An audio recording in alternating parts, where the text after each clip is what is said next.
goosebumps. It hasn't shown up yet.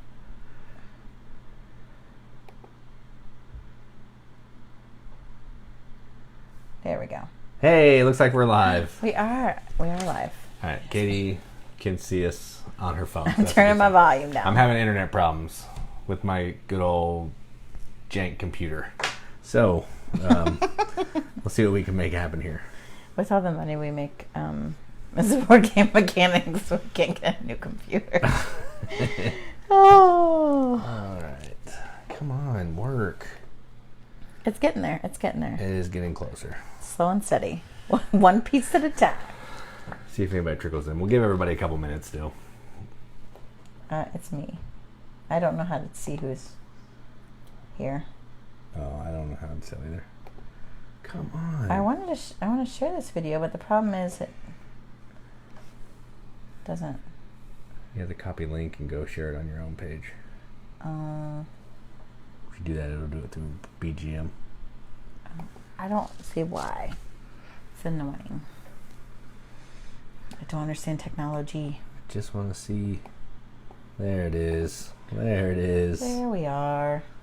We're almost good to go. Pretty okay internet, Scott. That is correct. Oh, I don't even have any of those comments. We have the prettiest, okayest of internet. I wouldn't even give it that much credit, honestly. It is at 9 o'clock. Not even kidding. I wish I was kidding. Every day at 9 o'clock, our internet goes out. Yeah, or slows down to a crawl. One or the other.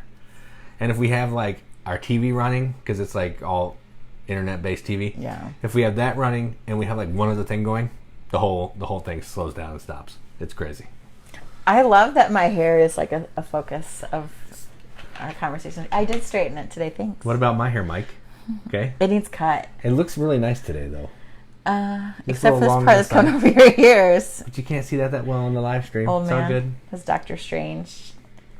Flamingo shirt. Yeah, this is what, is it Rory? Or Lathy calls it his girl shirt. Girl shirt, yeah. 'Cause she's a jerk. All right. You ready to get this party going? I suppose. All right. So we only have 10 today. So 20 total. Yeah. But yeah, let's just jump in. I'll go first today. Oh. We'll do something different. We'll switch it up. Okay. So my number 110, the final 10 of this 50. So not the top 10. The top 10 of the 100 to 150. Right. Thanks, Mike. I am looking dashing. I try. I do what I can with what I got here. My number 110 is a game that has a panda, has a gardener, it has irrigation, it has storm clouds. It's called Takenoko. We actually played this game not that long ago with your sister and your brother-in-law's sister, and it was still fun, still good. It's still simple good. Game, rolling, trying to eat bamboo with the panda, trying to get your garden to grow bamboo, trying to get tiles on the board in a certain layout to score some points. Pretty light, but a ton of fun, and it looks amazing. So my number 110, Takenoko. I like this game, and possibly a little bit better than you. And yeah, I don't know what happened to Ladies First either, Mike. You don't have this game yet, Kim? I know. We even have the Chibis expansion. That we haven't even played yet. Never played with. But I mostly got it because the little Chibis are really cute. So it wasn't even for actual playing purposes. They are cute. It was just for adorableness. Rosie's here. She's behind Katie's head. Oh, she's behind my head. Here, let me see if I can... There's not enough room on that shelf. There we go. How about that? She might still be. Let me see if I can see that on the Kim said, camera. ask me tomorrow. What? If she owns that game. Oh, ask me. All right, well, I'll ask you tomorrow. At work, I'll send you a text to see if you own that game. Yeah, we actually have a couple of the same ones right here. I find that interesting. So my number 110 is not a party game. I'm moving out of that. My 110 is Alma Mater. Now, Alma Mater is my 110 before Jason and I... Caveats. Yeah, with caveats. Because we played it wrong. Like, not all wrong, but we had a very key element wrong. Yeah. which it kept was wrong enough to be terrible. Yeah, but not even still terrible. It's still right. Pretty good. It's still at 110, and I suspect after I play Alma Mater more times correctly, it will move into my top 100. Yeah, there's Rosie. Everything's good For sure. Yeah, you can see her. Okay. If she would sit on my shoulder, I would. She's not a parrot. It's a meeple. Well, we're not pirates. Could be.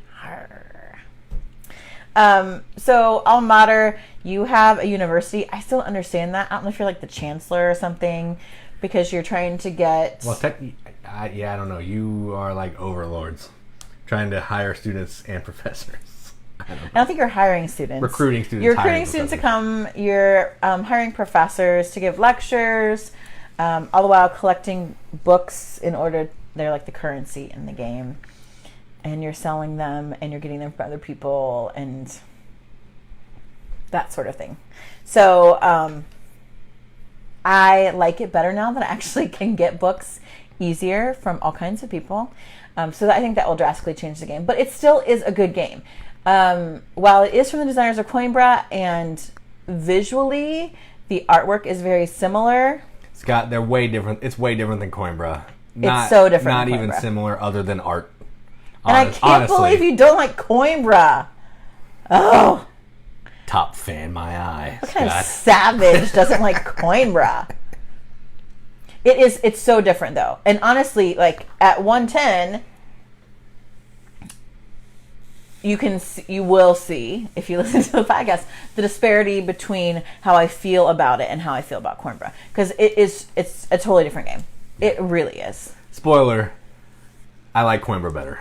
But even playing with this with the correct rules, I'd still like Coimbra better. Yes. I think Alma Mater would definitely move up because it is different. There's some really cool, unique things happening in that game that I do like. And plus it's got little like book meeple things. Like that's true. The bits are amazing. Yeah, that I love to play with. And I'm going to give Scott a frowny face. You can't. It's angry face. You have to give angry face. Oh, yeah, that's true. Don't like it. Oh. Too many tracks and what? I do agree with you. There is not enough brown and beige. Because I've got pretty colored books instead. It's no, he's talking about Coimbra, I think. Oh. Coimbra does not have enough brown and beige. It has bright blues and orange. I know. That's why I like Coimbra. It's so pretty. I love it. Yeah. Scott. We'll forgive you this time, Have Scott. you ever been my fickle favorite? Because you will not be. I think he has been once. You have totally been dethroned then. So yeah, my number 110 is Alma Mater. All that to say. My number 109 is a deck building game about superheroes. And it is called Legendary, a Marvel deck building game. That's the full title, but everybody calls it Legendary because that's what it is. Yeah. So this is a cooperative deck building game. You have some starting little heroes in your hand. You're using your hero buy power to recruit bigger heroes to come into your hand to fight baddies in the town. You're trying to make sure you fight the baddies in the town and the overlord baddie, the big bad baddie, before the baddest of baddies. You lose. Either you run out of cards that you can buy, or there's one other way that you can lose to. But yeah, you're working together to kill all the baddies, and whoever has the most points is the winner. You can play it that way if you want, but if nobody wins, if we can't beat the baddies, then everybody loses. So. Right. So we usually just say, hey, and whoever has the most points is the winner at the end. It's very anticlimactic. But we all won because we all beat the baddies. So I always count my points. 109, Legendary. I count mine, but the bad baddie. The baddiest baddie that ever baddied. Baddies are bad, okay? Sometimes bad is bad. Oh, yeah. Oh, there's a card game? There is a card game. I heard about that. Ooh. Yes. I don't have the books for Fire in the Library. Mike, I wonder if we could use regret those every day. Alma Mater books. But we'd have to use the green ones for the black, I think. Oh, because there's no black. And there's purple. Mm-hmm. Yeah. The colors would match up. Yeah. But they are nice. They're nice books. It's worth a go. He's better than bad. He's good. Sometimes bad is bad. To quote. Kim has the books. You want to go beat her up? Take them.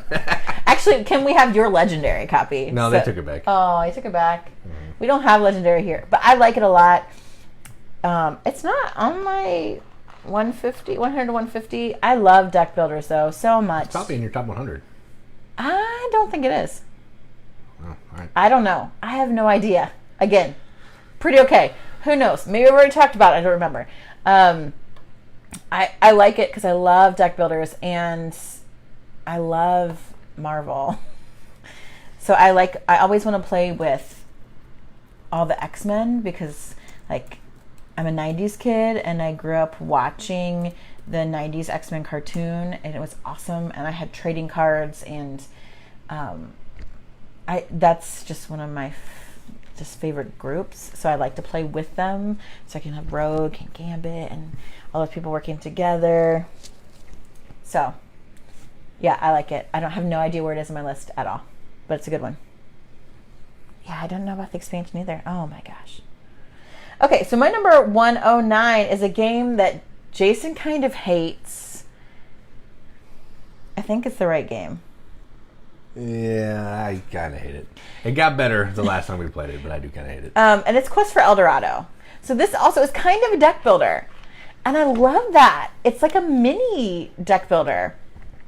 And the last one we played, was it a different type of Road to El Dorado? Yeah, it was the Golden Temple one. It's an expansion. You can mix them or you can just play it by itself. It's still the same core game, just a little bit different mechanism. Yeah, it was really fun because you are trying to get through different types of terrain. So you have to have those cards in your little deck, or you have to, you want to try to buy them. And then in the treasure temple one that you just said. Yeah, it's like a pick up and deliver game. Yes, it turns it into a there's also pick up and deliver, which is another kind of cool thing to add on to it because it's a fairly light game. The first time we played it, Jason claims that he got stuck for so long, and that made the game terrible. Guess who he was stuck behind? Me. I couldn't move either. We both were stuck. Guess what? I ended up winning the game. It's not that big of a deal. Okay, so yes, I did say all that, but I did like this newer version better because I like the pick up and deliver piece. Okay.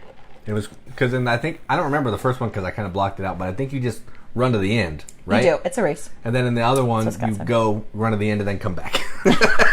Well, you run to the end over here, and then the end over here, and then here, and then you go back. You have to go to 3 different locations and then come back with all the gems. So there's a little more going on. People can take different paths.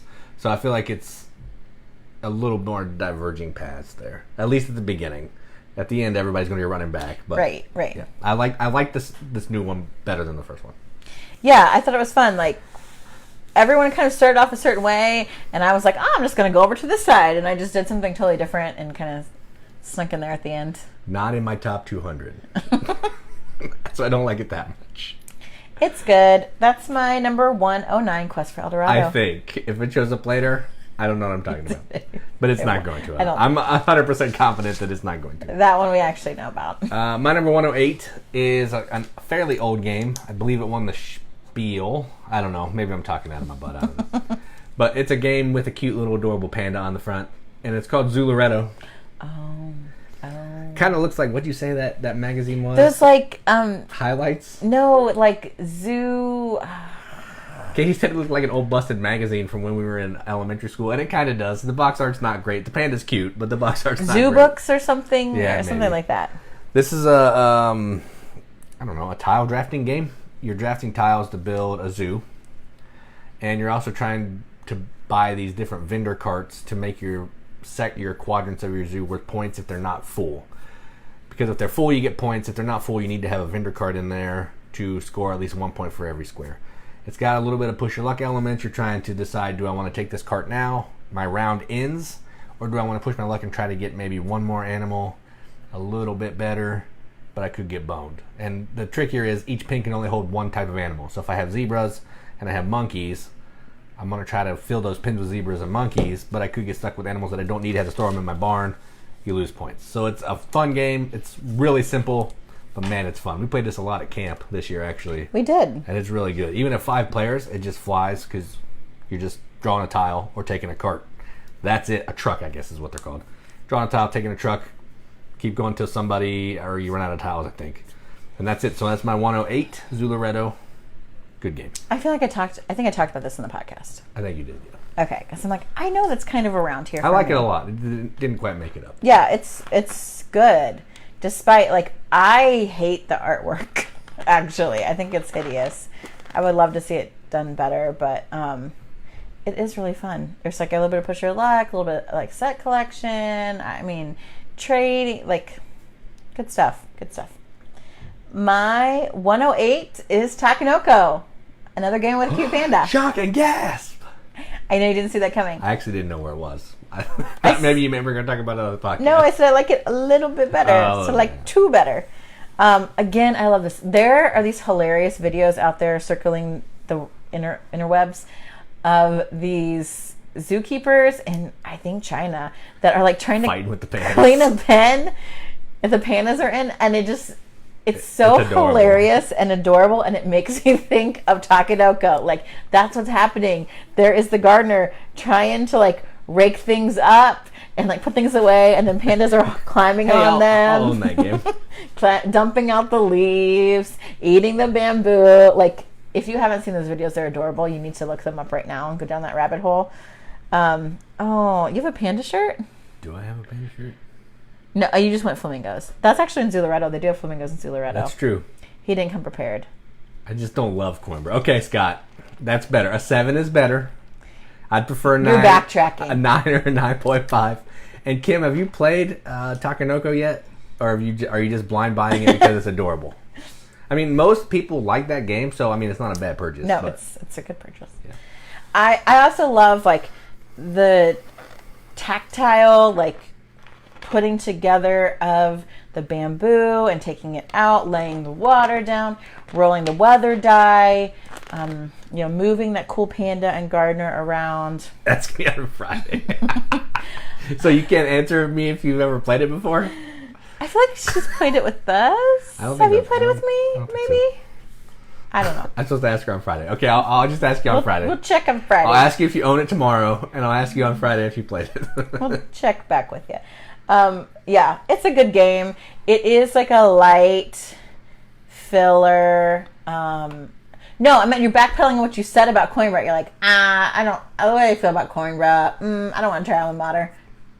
I heard the disdain in your comment, Scott.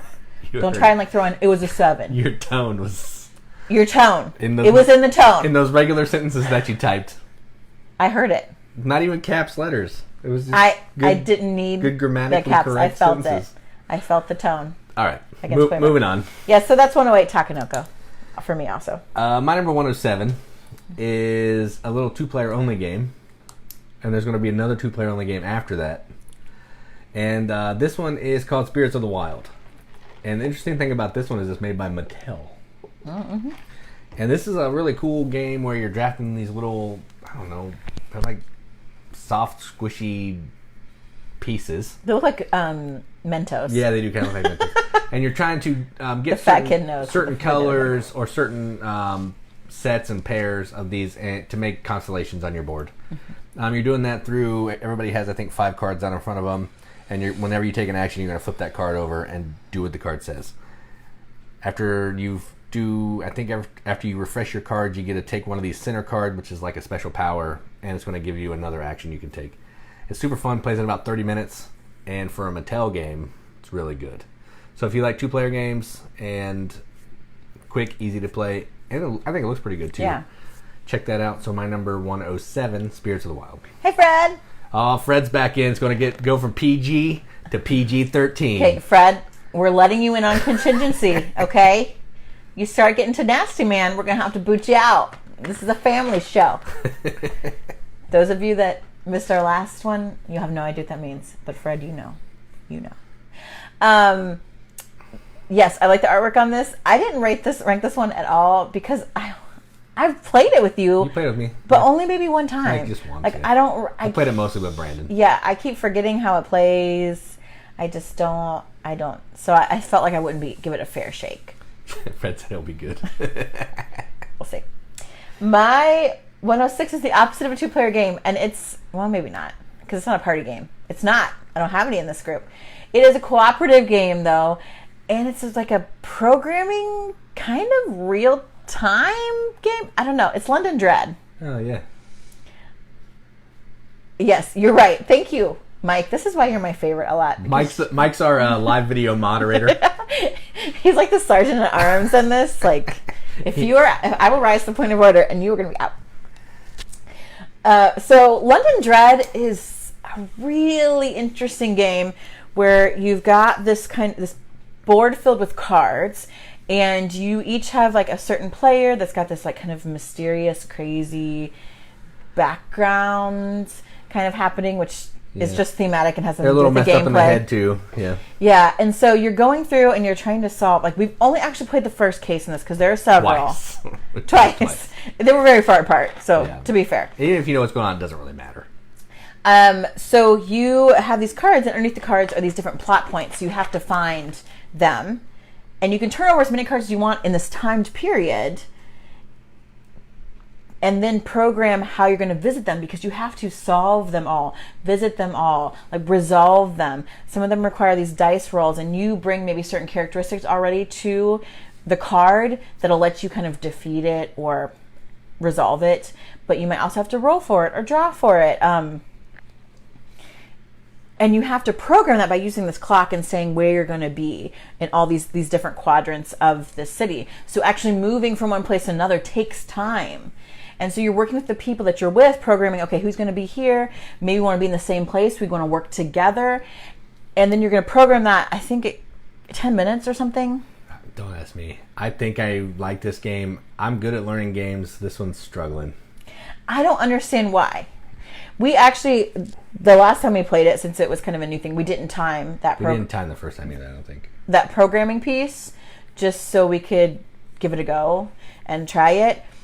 And I think if we played it more, we would get better at that. So then after you've done that programming phase, then you go and actually play. So you're going through your clock and, okay, where are we at 12 o'clock? And we're going to go through each of the hours, move around. That's right, Fred. You can just like Coimbra, you jerk. Scott, that's strike 2 for you, buddy. You don't like Coimbra, and then you lie. Mike, write that down. It's chaos in here. Thank you, Mike. It's right. It's my house, my rules. All better watch yourselves. I'll end this live stream right now. You can all go to your room and think about what you've done. So London Dread, it's fun. It's got this, and then at the end, after you've gone through all the plot points, which you have to get, or you can't even move to the final phase of the game, you fight not the biggest baddie bad, but you like stumble into some crazy ritual, or it depends on whatever's happening in the different cases and such. And you resolve that through the different things you kind of accumulated over the course of the play. It is creepy. It's got this like spooky kind of, I don't know, what kind of theme do you think that is? It almost feels like a Cthulhu theme, almost, because you're going mad, because you're getting madness if you can't complete those cards. That's true. So it's like a Cthulhu theme, but there's no Cthulhu. It's more like it is gothic noir or something. Yes, yes, it definitely has this gothic feel to it, and you're in London. So I really like it. I think it's a great game for Halloween. That maybe. Oh yeah, I didn't even think about that one. Because you don't understand how to play it for some reason. I know it's a game, and I know it has rules. It's really interesting. I think it's worth checking out. It's, as collective people, it's not like as a group you don't have someone that's like kind of calling shots, because you really have to say, okay, here's what I can bring to the table. I can go here, right, or I'm willing to go here, or I can program to be here. I'm in the neighborhood. So it's really is super collaborative, and I love that about it. And then you're rolling dice the second half, and there's no alpha gaming on rolling dice. Whatever happens, happens. Right, exactly. So it's got some Ameritrash in there. What do you guys think? I don't know how to play this game, but I know there's Ameritrash in it. There are no minis, though. But you probably could put them there when you move around. Minis. It's a standee, but you could use minis. I know. I think I would like to have my own miniature. I'm going to make mine with a cube. Of course you would. So that is my 107 that nobody hardly talks about, London Dread. My number 106 is another two-player game, and it is a two-player version of Seven Wonders, and it is called Seven Wonders Duel, which a new expansion was just announced and is coming out, which is cool. Yes. And this is a two-player version of Seven Wonders, like I just said, so I'm going to just keep reiterating myself. And what you're doing in this is you are trying to draft cards from this little pyramid or a different shape in the middle to build a tableau and complete your wonders. There's 7 wonders, but there's 8 out, so the first person that completes 4, the other person doesn't get to complete their 4th one. And then you're trying to either win by most points at the end, by defeating them via military, getting your military token all the way to the side, or getting, I think, 6 of the 7 science symbols on your side. I'm not sure about the science, it might be 5. But either way, you can win via science. Yes. And with the new expansion, you can win another way too, which is cool. Oh, I'm excited. So, London Fred. So, 7 Wonders Duel, that's my number 106. I'm not going to talk about it a ton because we've talked about it a lot. So, yeah, I like it. And if our kid comes down and I disappear, sorry, because we're yelling at our children. I'm yelling at the kid. Yeah. Yes, Duel is so good. I hate 7 Wonders. Regular 7 Wonders, that game, I want to set it on fire and throw it off the roof. I don't hate it that much. I do. I do hate it that much. I do like Duel way better. It's pointless and it doesn't make any sense. And I feel like, have I talked about this already on the podcast? I don't know. I'm sure it's in my top 100. We played this a ton. I love it. Have you ever won? Maybe one time. I don't know if I've won against you, but I've beat other people. I can play games with other people and win sometimes. Sometimes. I always win this game. 7 Wonders is so boring, but Duel is so good. I really, really like it. It is excellent. I agree with you, Fred. Thank you for trying to get back in the game and get into my good graces. Yeah, after you said Coimbra was so terrible. Shut up, he didn't. He said he loved it. That's true, he did. He said he loved it. I'm just trying to play with... I'm just playing. Perfect information. I see it all. It's not like it was hidden behind my back. I got it right here. Okay, so my 106 is actually a 2-player game. Don't hide it. Where is this on yours? My 106 is Lawyer Up. I actually think it might be in my top 100. Ooh. Yeah. Strike 1, Jason. I can't get strikes in this show. Says who? Says who? My house, my rules. Okay, yeah, you're right. We need like a rolling thing where like I can hold it up and it'll be house, like, no, like an X, like strike, like on Family Feud. Oh, it's yeah. like 1 X. Then when you get a strikeout, it's a backwards K.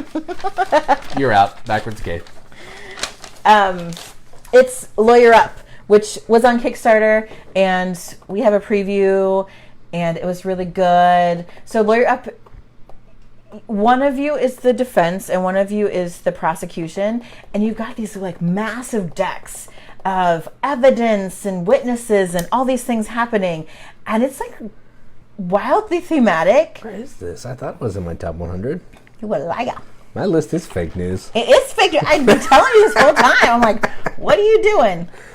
Oh, it's not out yet? I didn't know that. It's not out. No. We did a Kickstarter preview, and we still have our copy. Sorry. It's sitting over there. I know, I have it. It's out right here. It's out in here, Mike. We can show it to you. I don't know where it is. It's right down there, I think. Yeah, right there in that cube. What cube? Oh, here. Here it is. It's not out. It's kind of is cheating. I agree. I didn't realize it. See, this is the problem. Like, I know the Salem witch trial version. I really 190 is where it is on mine. desperately want that. Oh, shame. I know. Fake news is right. I know. It is good, and I think honestly, I would rate this higher if we had more cases. Yes, Because we only have one case. that's the problem, Mike. So when you get yours, you'll have the good stuff, and I definitely want the Salem witch trial like that. So jealous about that. Yeah, the Salem witch trial one does look cool. When we have our meetup at Tim's house, you have to bring that. Fred, Team Katie, come on. He's really trying to get back in your good graces. He's like kissing up big time. It's okay. It's okay that I'm better than you. It's fine. Lawyer Up. Let's get t-shirts. This is what we're talking about. So yeah, Lawyer Up, it's great. It's a really interesting back and forth. You're like, you play until you rest your case because you're trying to play all this great stuff out of your hands to get the advantage and win over these members of the jury. Yeah, it's like a really cool tug of war. It is. It's a really interesting tug of war. Like 12 tug of wars. Yeah, it's unlike anything I've ever played before, and I think that's why it's so cool. And gosh, are we going to get a Kickstarter version? You know, I'm trying. You should have just backed it. It's $50. Mike backed it. Well, Mike is a firefighter and has a lot of money. Apparently. Also fake news, Mike. Maybe Edgar bought it for him. He's a firefighter. That's not fake news. He's a firefighter. I was like, it's this picture. It's legit this picture. Sorry, I didn't think about the fact that this was not available yet. I don't know why. I just assumed that it had... It may not be the only one.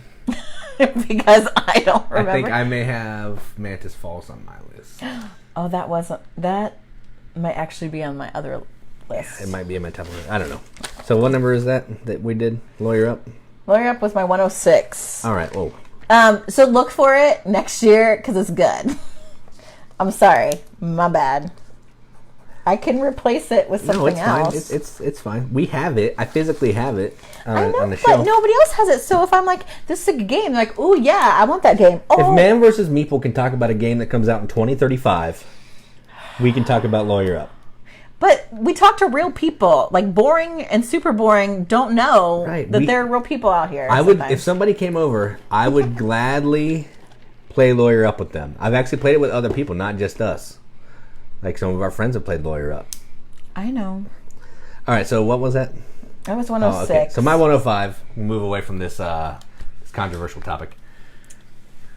Hey, James. It's the final count. My 105 is a Dice Tower Essentials. It was a Dice Tower Essentials. I don't know if it is now. Can they take stuff off that? I don't know. Our copy says right there. It's called Royals. I was looking at it and then I forgot. It's called Royals. So this is like a ticket to ride. A Ticket to Ride meets area control game. You play it like Ticket to Ride. You're drafting cards to try to get certain colors, and then you're going to be using those cards to put little cubes down to control different territories on these like different regions, which are countries. And you're going to score points if you have the control of that country at the end of the round. So that's essentially it. It's really quick. It's really easy. The pieces are really cool. Like if you control the most of one character, but if there's a tie, you can split the card in half because it's like a puzzle piece, and each person can take half. It's pretty neat. Yeah, I talked about it at 132. So yeah, Royals, good game. We don't play it a ton, but it is good. So 105, Royals. It is kind of mean, Fred. I agree. It is kind of a mean game. Not the first year or whatever it is, decade, is pretty chill because everybody's doing their own thing. But then once all the spaces are full, just start getting slapped around. That's true. Yeah, That's terrible. true. It's like a good intro to get people in, especially if people are some people are really into take that. I mean, we're obviously not, but it's a nice one. My number 105 is also probably an Essentials. I don't know. Maybe not. No. Okay, I have no idea. I don't care what the Dice Tower does. Wonder. I have no idea. So they don't work with Days of Wonder, or? No. I didn't realize that they could. Dice Tower Essentials is a line that Tom Vasel goes and finds the games, takes them to the publisher, and they publish them, and he gets a cut. Oh, I thought he just is like, oh, this is a really good game. It's an Essential. Yeah, that one's Dice Tower. This one's going to be Dice Tower approved for sure. Okay, the game is 5 tribes. I don't care what Dice Tower does. So 5 tribes, Mancala mechanic. Again, it's by Days of Wonder, so it's got all these awesome parts. Like it's pretty, and it's got like these little chunky like palm trees, castles, or whatever they are. Like an oasis. No. There's a little like castle building. Yeah, you move around. I almost call it a ziggurat, but that's not what it is. It's like a Taj. yeah. It's kind of looks like. Kim, you should play it. It's good. You haven't played this? It can get a little AP, so keep that in mind. It's at 105, Tim, so it just barely missed my top 100. Tim, my top 80 are all Cthulhu games. Okay, so starting with number 89, it's we just gotta do what we gotta do. Cthulhu Wars, followed by Rising. I don't know. You don't even Cthulhu know the Wars. Study in Emerald. Oh yeah, Australia. Not gonna happen. Oh yeah, 5 Tribes is so good. Now, I've had some not as so great experiences. When you play with people that are super AP prone, this can take a while. Yes. And so it's like trying to convince Min-maxers them. Min-maxers. Oh my gosh. Yes. You know how I feel about min-maxers anyway. Yes. But it's the problem is you can't really look ahead because where the meeples are landing in these different spaces is shifting. Yeah, by the time it comes back to you, it's going to look completely different. Right, so you can't super plan ahead, but you can think, okay, this is the color I kind of want to go for, because the last meeple, when you get to the last space, the last meeple you take all the color of those meeples, and I said Kingsport Festival. Kingsport Festival's in my top 100, I think, Tim. No, it's not. I think it is. I'd be surprised. It's in my 150, but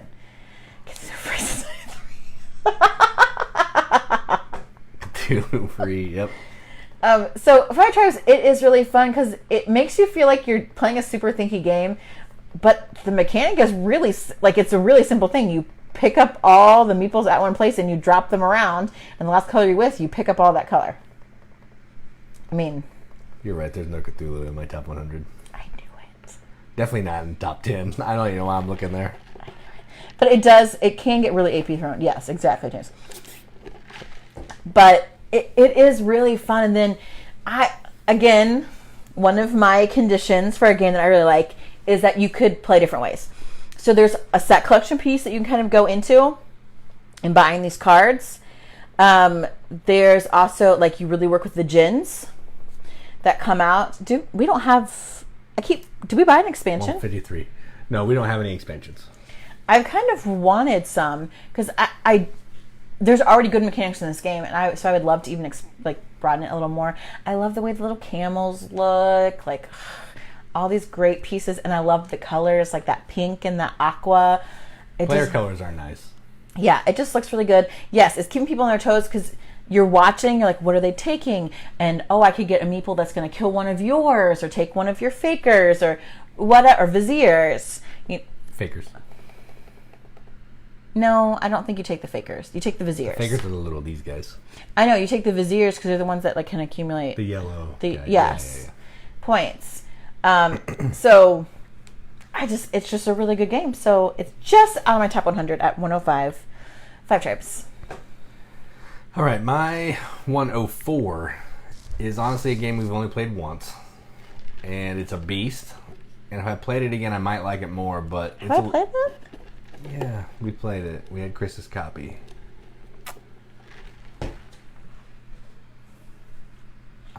Describe the game and I'll remember it. A Feast for Odin is 104. You have what you're doing is you're trying to go put your Vikings down on this player board that has like 92 actions. I think there's like 60 or something. And then you're doing those actions to get different types of food or things to fill up your player board to score points. You may be using gold. There's also some baddies that you can fight. You can go fishing. I don't know. I've only played it once, and there's 60 things, so I have no idea what's going on. Yes. It is a beast, Kim. I agree. I honestly, it's at 104 just because I remembered it, and I know that I enjoyed the game. But honestly, I don't think it's something that I'd want to keep coming back to because setup was terrible, and it's just so much stuff. Like, I like Uwe, but this is like everything that Uwe's ever done into one game. It's got cards. Yes. It has polyominoes, which I could do without. It's like Le Havre and Agricola. Worker placement. You got to feed people. Growing thing. You can harvest it's places. Crazy. And it does have some push your luck, though, so you can roll a die and see what happens. But, yeah. It's on 104, so clearly I like it. But I don't know if it's something that I'm going to want to play over and over. I'd probably play Le Havre or Mercator or Agricola over this any day. So, 104, Feast for Odin. Yeah, it was okay. Now that I remember, I just felt like, how could you possibly... I agree, Agricola. Tim, look at this. Agricola is greater than Caverna, okay? Tim, Agricola greater than Caverna. You've never played Caverna. It doesn't matter. I love Agricola. And Tim was bad-mouthing Agricola. Oh, well, Agricola's great. See? What's wrong with Agricola? It's probably... He doesn't like awesome games, apparently. He doesn't like Champions of Midgard. Dan's rubbing up on him, I think. Ooh. Do not be misled. Bad company corrupts good character. 104 for me, Feast for Odin. I was already commenting. Strike one for you, Tim. It does like the Cthulhu games. I've never played Caverna either. Yeah, when I played this, I'm like, how could you possibly get... Like, I felt like you couldn't get anything done. Kim, don't do it. Agricola's so good. Not a fan of farming games. That's because, Fred, you're not from the Midwest, okay? It's a way of life here. We're just so into the farming games. We see the farming theme and like, ooh. I'm like, I know this. I got this. It's not on my list, but it was okay. Cthulhu farmer. Are you farming and growing Cthulhus, or is it the Cthulhu who's doing the farming? Isn't that Australia's kind of that, I think. I haven't played it, but I know there's farms and trains and stuff. Yeah, Kim, I know you got Caverna. Yes, I agree. One for Mr. F. And I would like you to bring it over so we could play it. Yeah, I do want to play Caverna. I haven't played Caverna, in all honesty. but it looks like it has a lot of overwhelming spots to go to as well. Wait. At least from what I've seen. Kim, you're coming over this weekend, right? Did you decide today? Bring this. The cards in Agricola are great. I do agree. It can get a little AP too, but yeah. I was going to start to sing a song from the 90s when you said that. No, don't sing. But OPP. I didn't because this is a family show. Yeah. I didn't even say it. All right, so number 103. No, I'm on 104. You went first, remember? Oh yeah, that's right. Because ladies went first. Oh yeah, and Paladin's good. Yeah, Paladins is good. My number 104 is Istanbul. Cthulhu slowly destroys the farm. He's just ravaging it. Oh, there go the pumpkins. No, not the corn. That Cthulhu guy's a jerk if he's destroying farms. Come on, you got to draw the line somewhere. He is a jerk. Yes, Fred, before I even go on and talk about Istanbul, when people don't teach it right, when people teach games awful, when they tell you stuff that doesn't even make sense at the beginning, and you're like, I want to know how to do in my turn, I want to know what the point is, it makes it terrible. Yes, Scott, plan better. Yes. And Tim, I agree. I've had 3 begging cards in Agricola, and I think I ended the game with negative points. It's not one wrong move. You have to make many wrong moves. It's multiple rounds of wrong moves. Many wrong moves. Play better. It's not that hard. There's something else I was going to come back to. What else was I going to... Oh, yes. Kim said... Oh, we talked about not can't snipple. I don't know. You will have to talk to the Turks about that. It's nobody's business, really, but the Turks. All right. Istanbul. Istanbul. So I like this game. We also played the dice game, and I didn't think that it's fine. It's fine, but I feel like there's nothing wrong with the actual board game. It's not that big. It's not that overwhelming. Like, it's just... I don't think I need a dice version. I mean, the setup for the dice version is a lot faster. Yeah, but the setup isn't that much. You just got to sort out the tiles, and it's not that big a deal. I like the mechanic of moving around. The thing I don't like about Istanbul, and it would probably be higher if it wasn't like a race to a certain... I love that amount. I like racing games. I hate that because then I can't just go off and... I mean, in this I can win those games. I know, that's why I hate it. In this one, you can kind of do your own thing in some ways, which is why it's higher than it probably would be because of that kind of in-game mechanic. But it's fun. Like, you have to move and leave like a part of your player stack at these different areas. If you want to go somewhere someone else's, you have to pay them. So you're trying to collect money to get gems, goods to trade in exchange for gems. Oh yeah, it's way higher in yours. Yeah, oh, I like Istanbul a lot more than you. But it's once you teach people how to move around, it's a really easy game for people to pick up. And you've got like your little cart that you can expand. It's nice. I like to smell the roses. I do. I want to take my time, gather what I can, get those points, wait for the end to just take those in-game goals. Like, I just love that. So I do like Istanbul. It's way higher in Jason's list, so we'll be talking about this again before long, but my 104 is Istanbul. My number 103 is a Pfister game. I think there's a co-designer as well from Ravensburger, and it is called Broom Service. I think this might be higher on my list than you. Yeah, this is a controversial game. People either love it or hate it, I think. There's not a lot of middle ground. It's essentially an interesting card play, pick up and deliver game.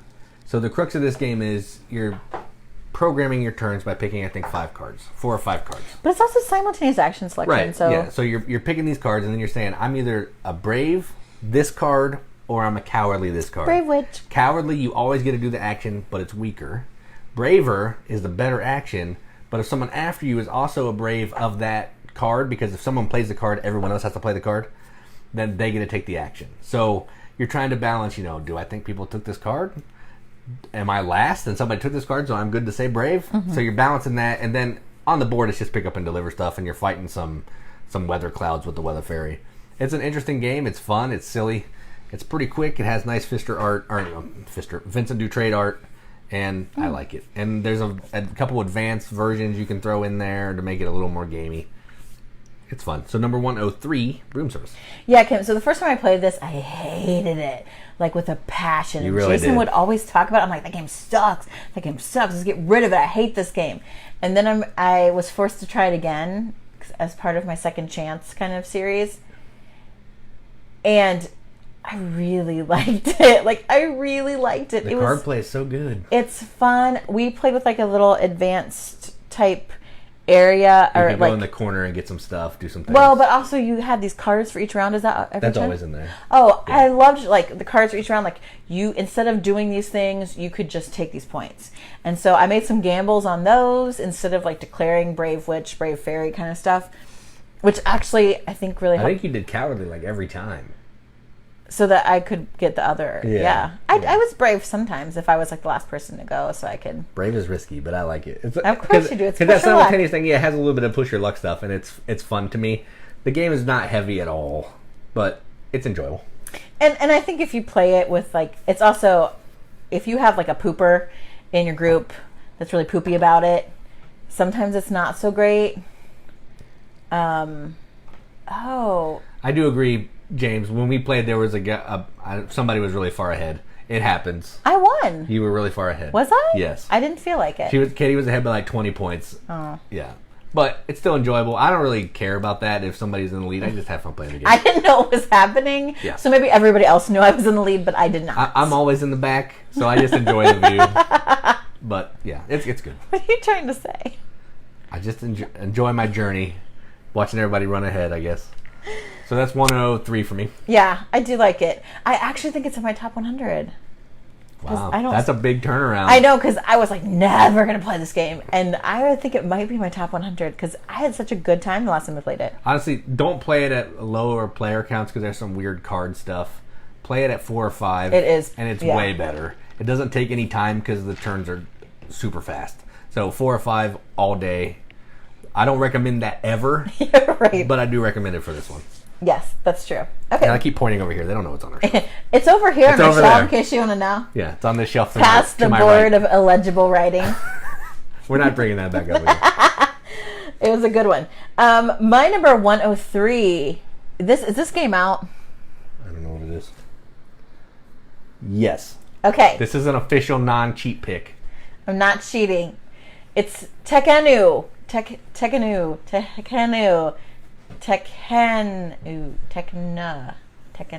Anyway, the game with the obelisk in the middle. I had some other people say, "Oh, I didn't like this game." It is really thinky. Like, there are a lot of things happening, some different choices. Thanks, Fred. But I felt like maybe I kept making some of the same choices. But I really liked it. The theme, and for me, I love theme. I could have done without it. Yeah, it's... I actually, when I was playing by myself out there, I took the obelisk off because you can't see what's behind it. You can't. It's cool. It just like turns the board, but yeah. And I'm okay with that, but like all the different pieces and stuff have these different like thematic specific names, which normally I'm totally down with.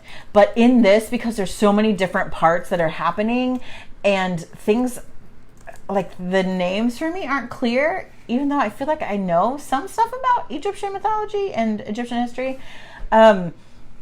I was just like, now what is this? I want to do this thing over here. I don't know what it's called. I pulled adjacent. I was like, can I put my cube on the thing and do the stuff? Okay. So Scott, we got Tawan Tensuyu sent to us. I played through it solo, but that's the extent of it. So there will be reviews of Tekhenu and Tawan Tensuyu at some point. I thought you already did your Tekhenu review. No, I was going to, but then I played Tawan Tensuyu instead. Wish they would just name stuff like Bob's Game or something, so I can say it. The Egyptian game, the Incan Empire game. They're all that theme, though. Incan Empire Game 1, Incan Empire Game 2. Especially since we like to play like Uncle Vital games or like heavier, crunchy games. This is good, and I think, we only played it maybe twice. I'm looking forward to more plays, and we played it too. So I'd love to see what like at least a 3-player count does for it. Yeah, I could go to 3. Because I know we don't like to play the full counts usually, but at least 3 I think is really interesting. Yes, I don't understand the dice balancing part yeah. either. I totally agree. It's so irrelevant because you can have so much purity and it absolutely does nothing. But I did catch a rule that you can be at -1, and that's higher because it's closer to 0 than a +9. So you could be in negative dice value and all the way at +9, and you would get to go first in turn order. I feel like I did that sometimes. I know, but I missed that rule because I'm really good at missing rules that are in your favor. kind of important. I mean, turn order is a little important. I don't think it's huge in here, but So if you haven't played, there's like light and dark die. So when we first started playing, I thought, oh my goodness, I have to keep it like as much to 0, balance my numbers of light dice to my numbers of dark dice. But then I'm like, oh, nothing bad happens. Like, as long as I have more good dice, it doesn't matter. It's not going to negatively affect me. So what the heck, man? Like, it just seemed a little ridiculous and arbitrary. yeah, I agree with that 100%. But otherwise, yes, the board is really cool. You're laying out all different kinds of stuff. You're building on a temple. You're doing something down here. I don't know what it's called. You're putting other... It's the quarry. Okay, so you're getting like rocks and crap down here, and you're getting these games. You're increasing your production. You're getting these cards down here, which I liked, like in-a-game scoring cards. So it's technologies, all that type of stuff. Yeah, and you can move other stuff. Like in my mind, I'm just pointing to the game board, but it was good. And I think with more plays, I might even move up. So that's my 103 Tekhenu. It's 100 times better to me than Teotihuacan. Yes, I did not. Didn't love that. I wanted to love it. It was a convoluted, really fiddly rule set rondelle. Didn't like it. No. My number 102, Katie already talked about, so I'm not going to beat that dead horse. And it is called Alma Mater. I wasn't the only one talking about it. To be fair, everybody else jumped in to the Alma Mater discussion. It's pretty high, even with the incorrect rule, because I could tell it was a good game. Doing stuff. It was just super punishing, and I didn't love that. But now that I know that it's not as punishing, I like it. So right. My 102, which will probably be higher next time we do this list, because I'm sure we'll get more plays of it in with correct rules, is Alma Mater. Yeah. Again, obviously, I like it. My 102, I had an open spot. Teotihuacan. That's right, Fred. That's exactly what it feels like.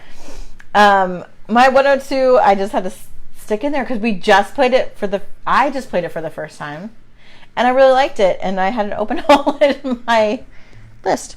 So my number 102 is Amerigo. It's a good game. We played it this last weekend. Are we going to talk about it in the podcast? I feel like I'm going to end up talking about it again. Yeah, we'll probably talk about it in games we played, but that's fine. Different people listen to that than rules. It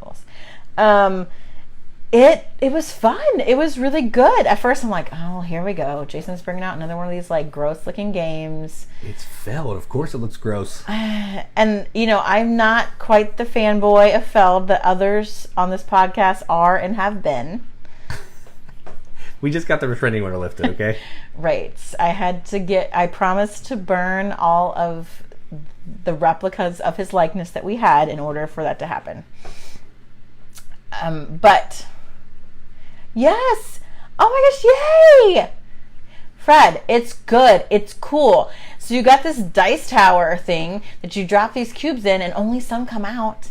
And the ones that come out tell you like the strength of whichever action in the little rondelle you have that you're doing. So that is really clever. It is. It's really cool. So it's like, okay, and then whatever colors I can choose. So generally it's predominantly you get like a lot of whatever color, but you can do different things. Yep. On the turn. Oh, I'm gonna sneeze. No. Yes. Do it like they do in cartoons. Okay. Does that help? See, it helps. See? No, I was already stifling it before. They do it on TV and it works.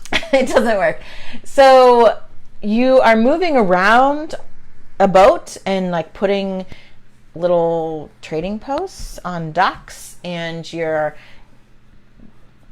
putting polyominoes down. Building on the islands, which I didn't love because once again, there were shapes, and a couple times the shape screwed me.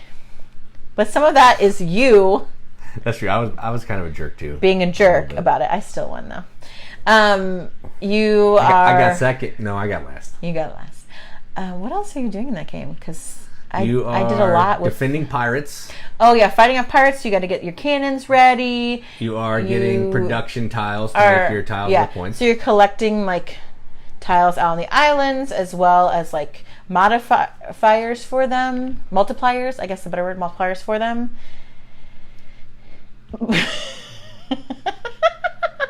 Taco Cat Goat Cheese Pizza? Is that what it said? Light party game, yeah.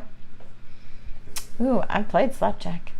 Is that where you slap stuff? I played Slamwich, which is a kid game about sandwiches too. If we played that with our kids, someone would probably cry. It'd probably be me. And then, Yeah, and then Rory and I would get into a fist fight because we're like the exact same and we want to win. My team would be like, yay! Yay, everybody. She'd just be cheering. Yeah. But I was pleasantly surprised. That the whole way that you select what gets done each turn, really fun. Like, we were talking with Brandon about it, and he and I were both saying, like, there's a lot of different parts, different things happening, but it's not hard. It's not hard because you put the cubes in, and what comes out is how it goes. And there's 7 cubes, so you can see kind of what's in there. Right. You can look and say, well, there's 5 green ones, so if I drop all these other cubes, maybe a green one will come out, but maybe not.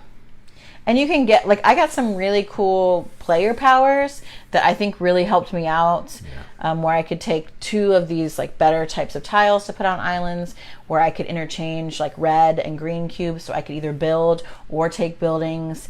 I love that, where you can kind of even mitigate the chance thing that's happening in there, but even that's still really cool. So it was a really good game, so it shot up to my 102, and that is Amerigo.